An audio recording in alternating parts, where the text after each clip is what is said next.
Hoping you don't get wet over the weekend, so we'll keep our fingers crossed.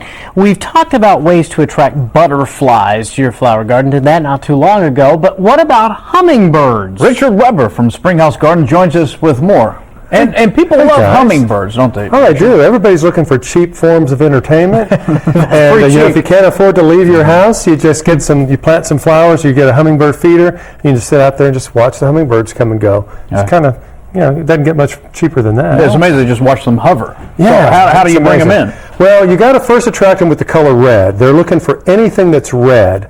So that's why when you see hummingbird feeders, they usually have a red flower on them, or a red. They're made out of red plastic, or you put the red dye in the water. Oh, okay. They just look for the color red. So some of the things that might attract them to your garden would be like the hibiscus over here. Hi, hibiscus. Hi, Yeah. how are you?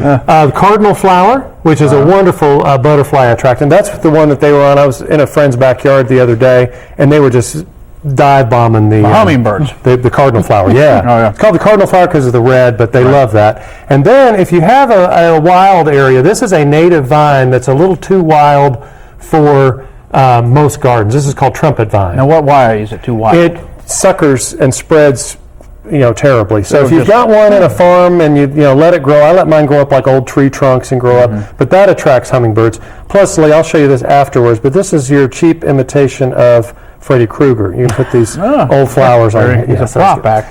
But attract them to the garden with red, but they also like a lot of other colors. One of the things most people don't realize is that they like any of the blue salvias. So this salvia here, this one's called black and blue salvia. They go crazy over this, but they can't see this one as much as they see the red. Butterfly bush, they do well with that. Lantana, bee balm, and even garden phlox.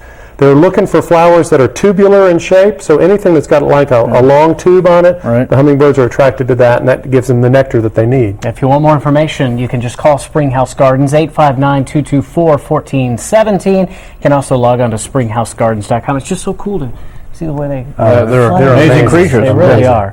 Take a break, be right back.